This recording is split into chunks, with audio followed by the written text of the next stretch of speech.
So I guess the first thing I want to know is like, how did you and Teddy Pendergrass first meet? It's a long story, but I'll make it quite short. A family member passed away, and I tried to get in touch with Teddy to tell him that she had passed away. And I had no other way to find him but to call the Montgomery Police Department and ask them on Easter Sunday to go to his house and tell him that this woman is looking for him. Her name is Joan, and she had something to tell him. And so the police went to his house and told him that I was looking for him. And he called me around 12 o'clock in the afternoon, and he was quite angry that I had sent the police to his house. And I told him what happened, and he said thanks, and he hung up the phone. And 15 minutes later, he called me back, and he said, Joan? I said, yes. He said, Joan from Boston? I said, absolutely, yes, who she is. And he said to me, does it have to take your cousin Isis to pass away for me to meet you? I heard a lot about you.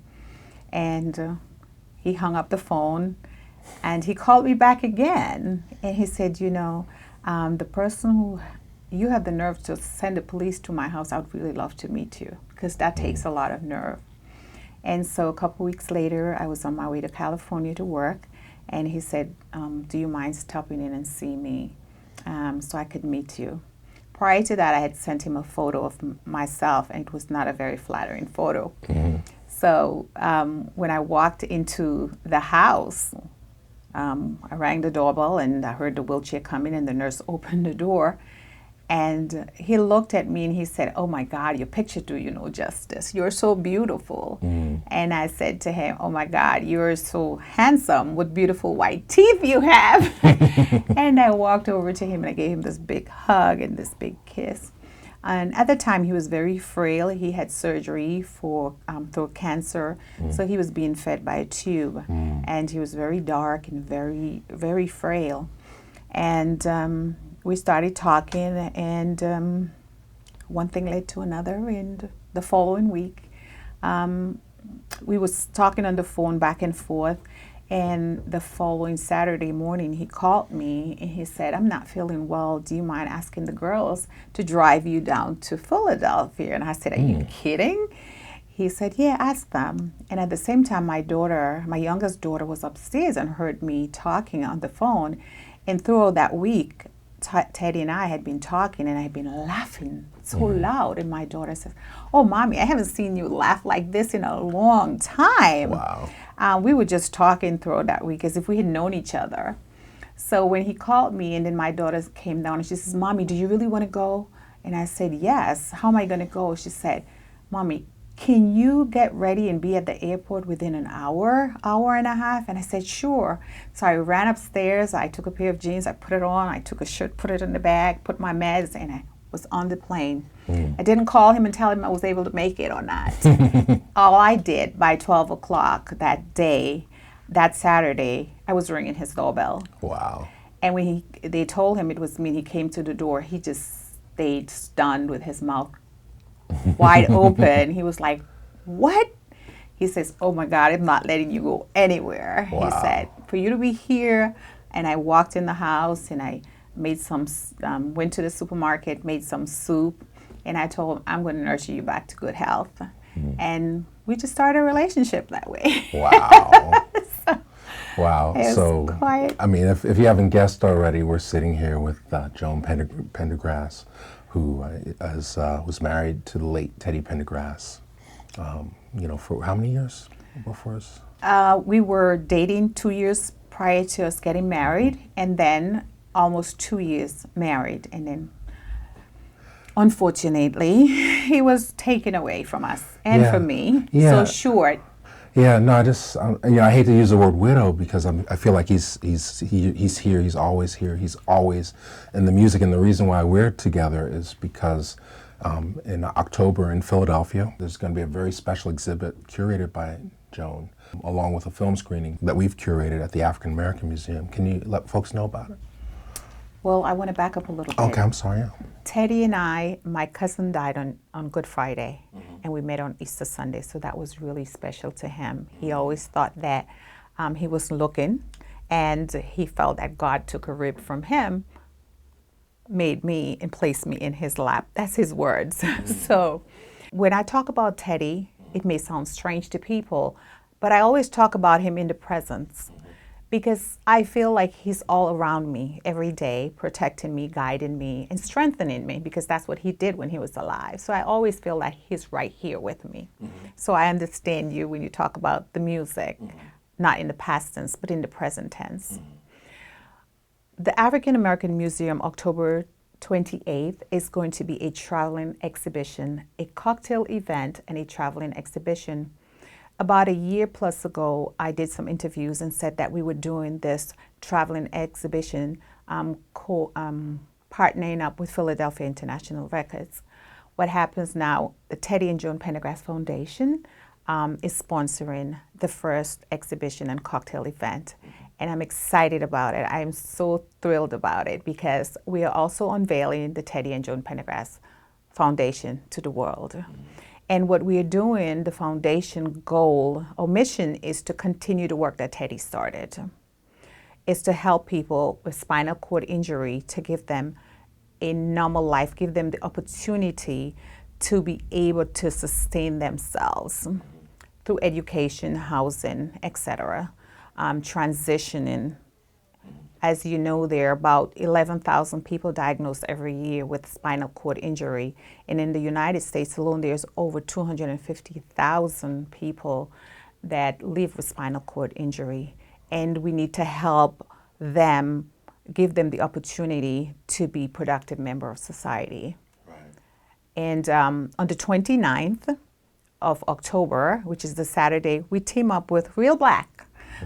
You're going to play a film? Saturday the 29th, 2016, we're going to show a rare concert performance of Mr. Pendergrass from his very first solo tour. If you know the LA Live from Coast to Coast album, this was a video that was made, that was released commercially alongside that release, but it was released in the very earliest days, like 1979. Right. Of VHS. Very few copies still exist, and it's never been on DVD. Now, they've done a great job in terms of making sure that your husband's music and concerts are available to people, but this is something that you're not, unless you're like a big fan, you've never seen this in its entirety. So, yeah. So I'm excited about that as well, and I'm so happy that you're supporting Teddy.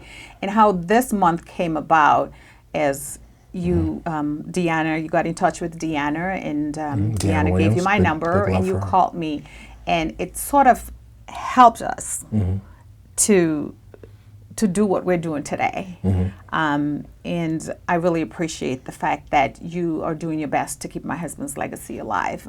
I really appreciate that, and all of our members do. Well, I mean, there's so many people that love him, and we want to spread the love.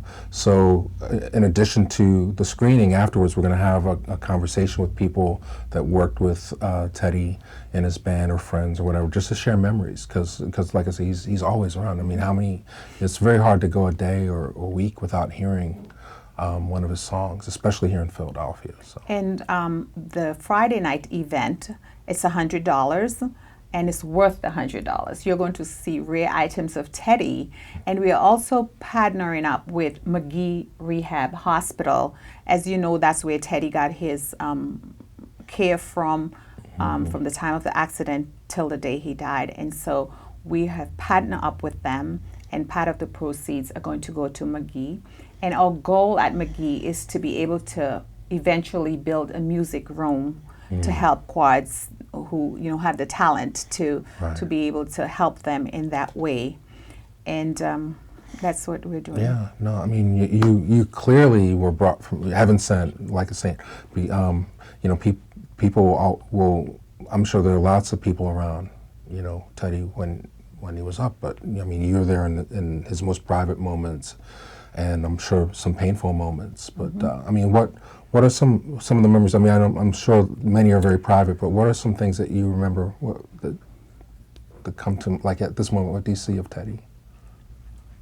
Teddy, I want to say that I had the best years of Teddy's life. And a lot of people who knew Teddy have told me Teddy was a different person with me. He was not always that person.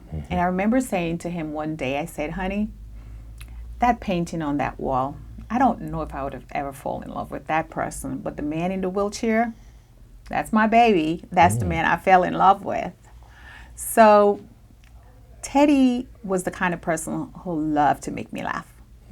I mean, he would just give jokes and sit back in his wheelchair, push himself back, and chuckled. The more I laughed, is the more he chuckled, and the more he made me laugh. And the louder I laughed, he just enjoyed watching me laugh and being happy. And his strength. I mean, when I met Teddy, I said, there's no reason for me to complain. Here's this man at the height of his career, got knocked down, and he's still standing. He's not standing on his feet, but he's standing upright. He's the same man. And he never complained. And he always appreciated all the little things in life. And I guess he probably never had the opportunity. Little things. I bring him a little Hershey's chocolate, which was his favorite thing. He would just enjoy that. A little t-shirt, a little pair of sneakers, because I work for New Balance athletic shoe. I would have special shoes made for him. And he just was besides himself. And he treated me equal. He didn't treat me like, less than. He respected me, and I was self-made, and he respected that. So he wasn't threatened by that, and I wasn't threatened by him. So we came like we were a partner. We came 50-50. So yes. What I'm hearing is like what his music was about was what he was about. I mean, it seems like it's a lost art. He kind of seduced you over the phone. Ooh, yes. It's weird when I say that, but I heard Teddy's music before, but I never paid attention to the artist. Not until that Sunday night when I spoke to Teddy did I realize that this was the man I had been listening to in my sad times. And I just looked at it as listening to that CD kind of saved my life, because I won't talk about that incident that caused me to say this right now, but he had been part of me for a very long time and didn't know it was Teddy Pendergrass, So that night, and he says to me, do you really know who I am? And I say, not really, and then he sent me the snippet, and I listened to the song, and I'm like, I know this guy. And I went where I had that CD that I had tucked away, the CD that made me laugh, made me cry, made me happy, made me whatever. Wow. And I looked at the artist was Teddy Pendergrass. Wow. So one of the things that when Teddy was transitioning the last week before he transitioned, he said to me that he was a legend, and I never heard him spoke like that, because he was never a boastful person to me. And for me to hear him say that, he says, honey, do you know I'm a legend? And I said, yes. And he said, I want to be remembered not as that artist, but I want to be remembered as the person who tried to help people with the same thing that I have, which is spinal cord injury, to give them the opportunity. That's what I want you to focus on. And that's why I'm here, because I promised my husband that I was going to take his fight, his dream, and make it everybody's and some people's reality. One of the projects that Teddy was working on with before he passed was to build the project was to build a school, an academy for people with spinal cord injury, to house them and educate them. And I believe today that is our final goal in my lifetime, to see that happen and accomplish that. And the members on the board are excited, and they are genuine, and I love working with them. And we're only 5, but we work very hard to make sure that Teddy's dream comes alive. We want to help as well, so we want to help preserve the legacy. So on October 28th at the African American Museum, we can share memories. You're bringing some things from the collection. Many things. What are a couple things that people will have a chance to experience? There are so many things I won't really tell. I want you to come out and fellowship with us. and feel the love, share the love. One of the things I was thinking about driving down here yesterday, when I listened to every song of Teddy, which was eloquently written by Gamble and Hoff, Whitehead, etc., it was all about love. It was not one of the songs that you listen to, the words that made you angry. And when you listen at music today, some of the music pushes you to be violent, to be angry, to be bitter, to be resentful. But there is not one of the Teddy songs that says hate. It's all about love. Wake up everybody, no more sleeping in bed. And it was written so long ago, but when you listen to the words today, it still fits. It is fantastic. Yeah. Yeah, so I hope that his music continues, and I hope that the younger generation get to know who Teddy really was, and the impact he still have on the world today. Yeah, and we're going to share that. And I mean, again, you're such a lucky person to be able to spend that time with somebody like a real man who understood the value of this. And you know, I think that's my Wake Up Everybody is my favorite, and then Joy a close second. Okay. Is there one that you go back to? My favorite is Latest and Greatest Inspiration, because he inspired me. He inspired me. He pushed me to reach the top of my potential, and it was a really great experience. And I thank God to have ever crossed paths in my journey of life with him. Hi, my name is Joan Pendergrass, and you're watching ReelBlack. Is that it? Yeah, you're in the club. Yay! Oh my! The role of the griot. The griot is a storyteller from Africa. You know, I'm thinking of a famous ending that I read in the African folk tales. This my story. If it be sweet or if it not be sweet, take some elsewhere and let some come back to me. Communities like this got ravaged in the early '80s when crack cocaine swept through, and it destroyed families, destroyed people's lives, and destroyed communities. And so hopefully by telling a very micro story about this particular family, we'll be able to tell a bigger story at the same time.